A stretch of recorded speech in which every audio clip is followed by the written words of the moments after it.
جنرال اجمل عمر شینواري غټ رازونه ښکاره کړل. د پخواني پوځ ویان تازه ولې او څه ویلي او کوم حقیقتونه یې ښکاره کړي. سلام ستړي مه شئ. د افغانستان د پرځول شوي جمهوري نظام د وسلوالو ځواکونو ویان جنرال اجمل عمر شینواري په لومړي ځل په یوه مرکه کې د نظام د سقوط په اړه په یوه ټلویزیوني مرکه کې خپل معلومات او ځوابونه وړاندې کړل. هغه په دې مرکه کې څرګنده کړه چې د نظام د سقوط له ورځې یعنې یکشنبې د اګست 15 څخه 15 ورځې مخکې د ملي امنیت شورا په یوه غونډه کې د ولسمشر غني د وژل کېدو د پلان اطلاعات له امنیتي چارواکو سره شریک شوي وو. د ده په خبره په دې غونډه کې وویل شول چې د ګاونډي مغرض هېواد یعنې هدف پاکستان و استخباراتو د ولسمشر غني د وژل کېدو پلان برابر کړی. اجمل شینواري دا هم وویل چې د دغې اطلاع په اړه په غونډه کې کوم مستند سند وړاندې نه شو. وویل شول چې د ولسمشر ترڅنګ د حکومت د مشرتابه د یو شمېر غړو ژوند له خطر سره مخ دی. د مخکیني امنیتي او دفاعي سکتور ویان په دې مرکه کې د ولسمشر غني ترڅنګ نور لوړپوړي چارواکي او حکومت نه د باندې سیاستوال ټول تورن کړل چې د جمهوریت په سقوط کې یې خپله برخه ملامتي لرله.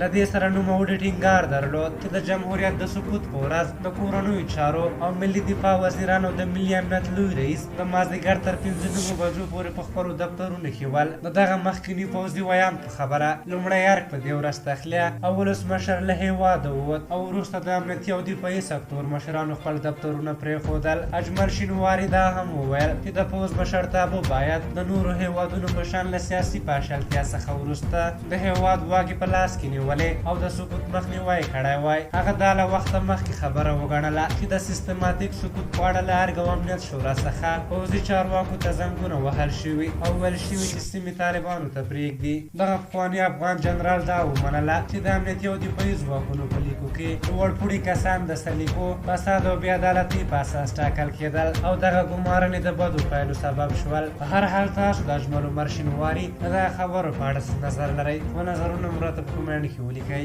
زموږ ویډیو مو خوښه شوې زر لایک کړئ. ریګارډز ستاسو شکر تر راځم خدای به خپل خدای وسپارم. الله تعالی